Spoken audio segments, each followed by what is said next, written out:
Асан кайгы. Ассаламу алейкум. Овода Асан кайгы түрмөгө. Биз эки доорду көрүп калдык. Биринчиси 15 республиканын башын бириктирген Совет өкмөтү, Советтер Союзу. Лениндик саясат, диалектикалык материализм, илимий коммунизм. Ал мамлекетти түптөө үчүн канчалаган кан төгүлбөдү, канчалаган илимий китептер жазылбады. Күнү бүгүндө борбордук китепканаларда эч кимге кереги жок Маркс, Энгельс, Ленин, Сталиндин миңдеген том китептери чаң басып катылып жатат. Ленин бул дүйнө жүзүнө бай кембагалык жок, баары тең, баарынын укугу бирдей болгон кудум жомоктогудай, бизче айтканда кой үстүндө торгой жумурткалаган заманды кургусу келген. ССР өстү, өндү, элибиз ачарчылыкты да, согушту да, Кудай жок деп баарын текше ичүүгө чакырган илимий атеизм доорунда көрүп калды. Акыры алдым жуттумдардын, кошуп жазмайлардын, сырттан келип элдин ынтымагын ыдыратып бузган тыңчылардын жүргүзгөн саясат идеологиясынын айынан дүйнө жүзүнүн ошол доордо айтылгандай империализмдин жүрөгүшүн алган ССР деген ири мамлекет урап жок болду. Ошол биз жашаган Советтер Союзунун негизги чакырыгы бардык өлкөлөрдүн пролетарлары бириккиле делинген. Ал дегени эч кандай бөлүнүү жок, байы жок, бүткүл дүйнөнү бейбечара, кедей кембагал батырактар башкарат деген эле кеп да. А көрсө эч качан андай болбойт экен. Буга 70 жылдан ашуун жашап ураган Советтер Союзу далил эмеспи? Мына 30 жылдан бери элибиз эңсеп келген эгемен өлкө Кыргызстанда жашап жатабыз. Ушуга каниет, ушуга шүгүр. Айкөл, Берешен, Зыкым сүт кору, алдым жуттуму, бейбечара сарылашкан адамзат атам замандан бери эле жеринен медер тутуп жашап келет. Көрсө адамзатта эч качан жаратылыш, бактарак, токой тоолор сымал эле бири-бирине окшош болбой, эсепсиз байы, колунда жок тукулжураган кембагалы боло берет экен. Бир алдым жуттумду жок кылсак, экинчиси чыга берет экен.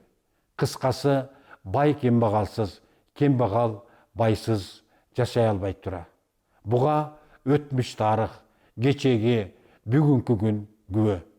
Мына 30 жылдан бери элибиз эңсеп келген эгемен өлкөдө Кыргызстанда жашап келе жатабыз. 30 жыл аралыгында эки бирдей падышабыз качып, кырчындай жаштарыбыздан айрылган төңкөрүштөр болду. Акыркы төңкөрүштө ак үй өрттөлдү. Эл эңсеген президентин шайлап алды. Ушуга каниет дейин десең, айрым койнунда котур ташы бар журтташтарыбыз деги эле тынып тынчыбай коюшту да. Телерадиодон, ютубтан Кыргызстанды талап тоноп камалгандар туурасында угуп көрүп төбө чачың тик турат. Улам бирин камары менен экинчиси пайда болот. Камалгандан корккондору чет өлкөгө безип кетишүүдө. Камакка кирсе кучак жайып тосуп алышат.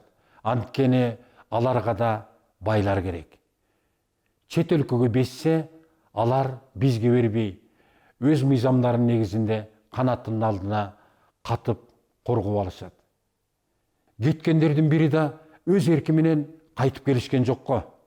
Андан көрө капчыгы калың, жегич мекендештерибиздин жегендерин кустурган соң өздөрүн актаганга мүмкүнчүлүк берип, 7 дубанга таркатып, өлкөбүздү өнүп өстүрө турган ири завод фабрикаларда курдурбайлыбы? Мана сатанын урпак эмеспизби?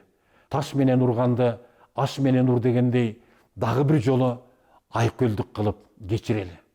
Жалаң жегичтерге эмес, бешене тери менен ирденген миллионерлерибизге да шарт түзүп берели. Алардын колунан келет, тапкан кирешеси менен дагы байышсын, дагы эл үчүн эмгек этишсин. Кыргыздардан дагы кудум Рокфеллер сымал миллиардерлер чыксын. Байлар дагы байып, жегичтер жегенин токтотуп иштесин. Ошондо элибиздин уучу зарып, сыртка агылгандар кайтып келишмек.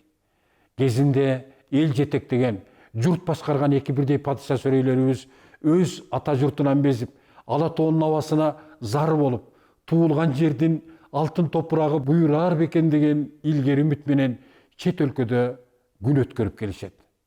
Ошолордун өтмүшү мекендештерибизге сабак болсун. Ооба, байлар муктаждарга жардам колун сунуп, элибиздин жашоосу ирденсин. Бир жакадан баш, бир жеңден кол чыгарып, бир туу алдына биригели. Ошондо гана биз урпактарга бай өлкөнү мураска калтырабыз.